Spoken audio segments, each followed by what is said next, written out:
देखिए green house effect, ये already वैसे तो हम लोग इससे जो प्रीवियस क्लासेज है उसमें स्टडी कर चुके हैं, लेकिन फिर भी इसमें एनसीईआरटी बुक में ये टॉपिक गिवन है तो उसको डिस्कस करते हैं। तो पहले डेफिनेशन की बात करते हैं इसकी, फिर मैं आपको एक्सप्लेन करता हूँ कि ग्रीन हाउस इफेक्ट से ग्रीन हाउस इफेक्ट क्या होता है और इससे क्या क्या इफेक्ट पैदा होते हैं। ग्लोबल वार्मिंग होती है, एटमॉस्फेयर का टेम्परेचर बढ़ जाता है, अर्थ का टेम्परेचर इंक्रीज होता है।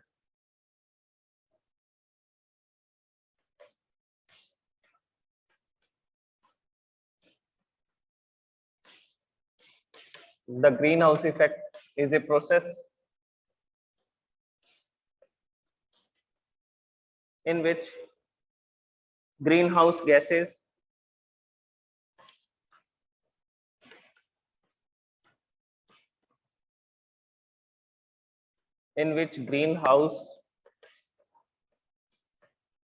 gases like carbon dioxide, water vapor,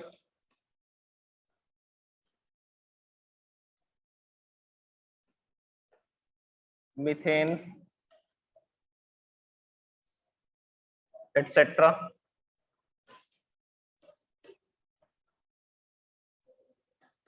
in the Earth's atmosphere, in the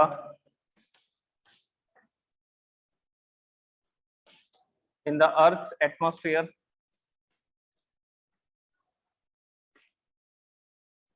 reflect back the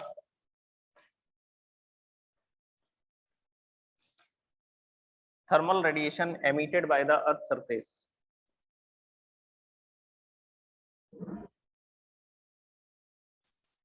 Reflect back the thermal radiations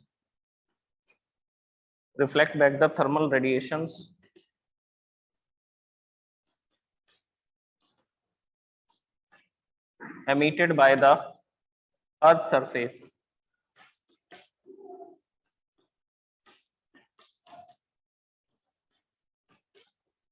Emitted by the Earth's surface. So this is the definition of greenhouse effect. ये greenhouse effect होता है. Therefore, causing the climate to warm.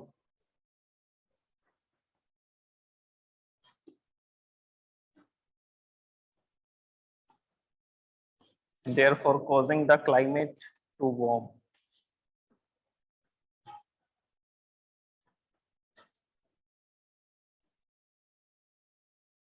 देखिए green house effect में ये एक process है जिसमें green house gases होती हैं, CO2, water vapour, methane gas, ये अर्थ के एटमॉस्फेयर में, और ये क्या करते हैं, ये रिफ्लेक्ट बैक करते हैं। ये किसको रिफ्लेक्ट करेंगे, तो आंसर है थर्मल रेडिएशन को। वो थर्मल रेडिएशन कहाँ से आ रहा था, वो थर्मल रेडिएशन आ रहा था अर्थ सरफेस से, अर्थ के सरफेस से, जिसकी वजह से क्या होगा, क्लाइमेट गर्म हो जाएगा, वार्म हो जाएगा, और इसको क्या बोला जाता है, ग्रीन हाउस इफेक्ट बोला जाता है। अब आप इसको डायग्राम से समझिए इस सारी प्रोसेस को। ये तो डेफिनेशन हुई, तो यहाँ पर हम लोग डिजाइन करते हैं अर्थ को। So this is the earth and this is the atmosphere of the earth.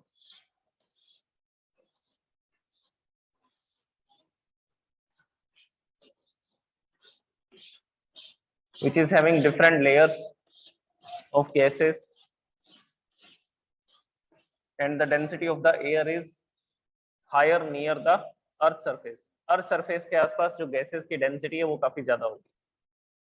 Okay, सन से रेडिएशन आएगा, तो सन से जो भी रेडिएशन आएंगे, इंफ्रारेड रेडिएशन आ रहे हैं, अल्ट्रावायलेट रेडिएशन आ रहे हैं। अल्ट्रावायलेट रेडिएशन को तो यूवी रेज बोलते हैं, और ये जो अल्ट्रावायलेट रेडिएशन होता है, सबसे ऊपर ओजोन लेयर होती है, तो ओजोन लेयर के अंदर क्या होता है, जो ऑक्सीजन है वो O3 में कन्वर्ट होता है, या O3 जो है वो ऑक्सीजन और O में कन्वर्ट होता है, तो ये प्रोसेस चलती रहती है।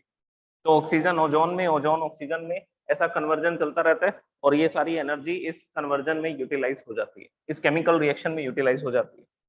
तो अल्ट्रावायलेट रेज तो ओजोन लेयर एब्जॉर्ब कर लेती है, लेकिन बाकी के जो रेडिएशन आ रहे हैं, और भी रेडिएशन आ रहे हैं, इसमें से विजिबल लाइट आ रही है, व्हाइट लाइट आ रही है, इंफ्रारेड रेडिएशन आ रहे हैं, तो मल्टीपल रेडिएशन आ रहे हैं। अब ये जो रेडिएशन हैं ये अर्थ के एटमॉस्फेयर में एंटर करते हैं। जैसे ही अर्थ के एटमॉस्फेयर में आते हैं, इसमें से कुछ 30% जो रेडिएशन होता है वो तो रिफ्लेक्ट बैक हो जाता है स्पेस में। 30% reflected back through the atmosphere in the space. तो जितना भी रेडिएशन आ रहा था उसका 30% तो वापस स्पेस में चला गया, एटमॉस्फेयर ने इसको रिफ्लेक्ट कर दिया, और बाकी जो रेडिएशन है वो अर्थ के अंदर एंटर करता है, एटमॉस्फेयर में एंटर करता है, एटमॉस्फेयर में एंटर करने के बाद अर्थ सरफेस पर आता है। अर्थ सरफेस भी क्या करेगा, रिफ्लेक्शन करेगा। सॉलिड सरफेस है तो ये भी क्या करेगा, ये मैंने आपको एक्सप्लेन किया था रिफ्लेक्टेंस में, एब्जॉर्प्टेंस में और एमिटेंस में। देखिए कोई भी सरफेस 100% रिफ्लेक्शन नहीं करेगा, 100% एब्जॉर्प्शन नहीं करेगा और 100% ट्रांसमिशन नहीं करेगा। तो बेसिकली जब ये रेडिएशन अर्थ के सरफेस पर आकर के स्ट्राइक करेगा तो कुछ एब्जॉर्प्शन होगा, कुछ ट्रांसमिशन होगा और बाकी का क्या होगा, रिफ्लेक्शन होगा। तो ये जो रेडिएशन यहाँ पर आया अर्थ सरफेस पर आते ही ये रिफ्लेक्ट होता है। रिफ्लेक्ट होने के बाद में इस एटमॉस्फेयर में जो CO2 methane and water vapour, तो इसके जो मॉलिक्यूल्स होंगे ये क्या करेंगे, ये मॉलिक्यूल्स ये जो इंफ्रारेड रेडिएशन है इसको दोबारा से रिफ्लेक्ट करके अर्थ के सरफेस पर स्ट्राइक करेंगे।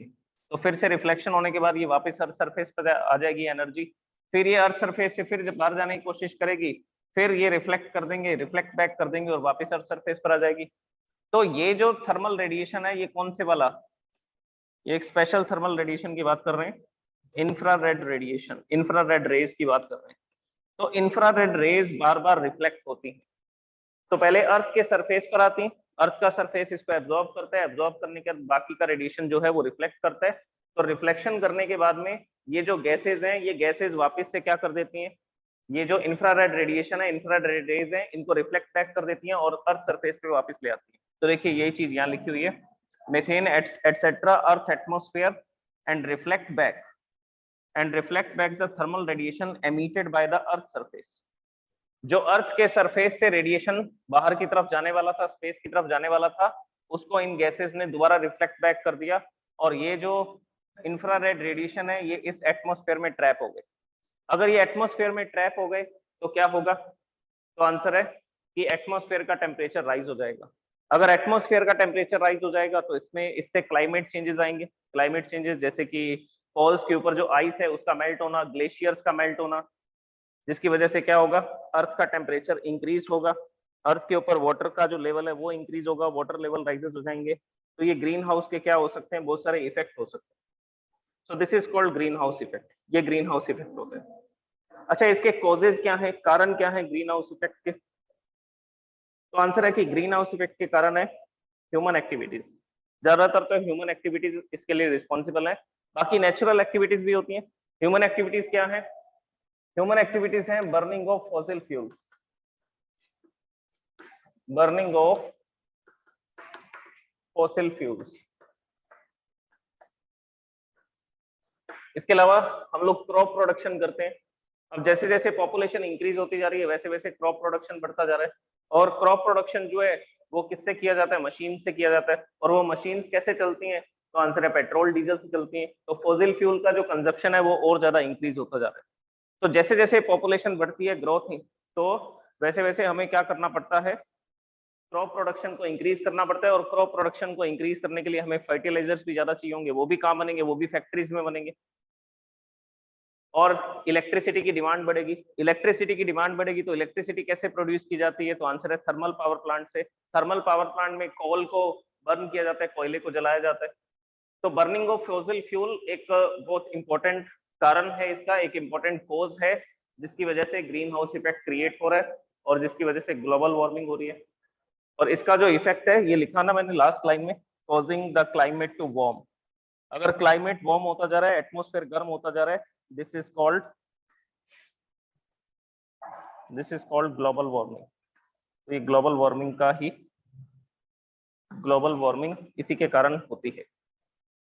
अच्छा ये इसका पहला रीजन हो गया, बर्निंग ऑफ फॉसिल फ्यूल्स को बर्न करना।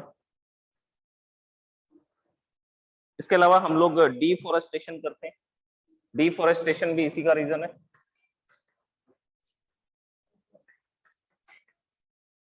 देखिए हमें पता है कि जो प्लांट्स होते हैं वो CO2 को एब्जॉर्ब करते हैं, कौन सी रिएक्शन में, तो आंसर है फोटोसिंथेसिस रिएक्शन में।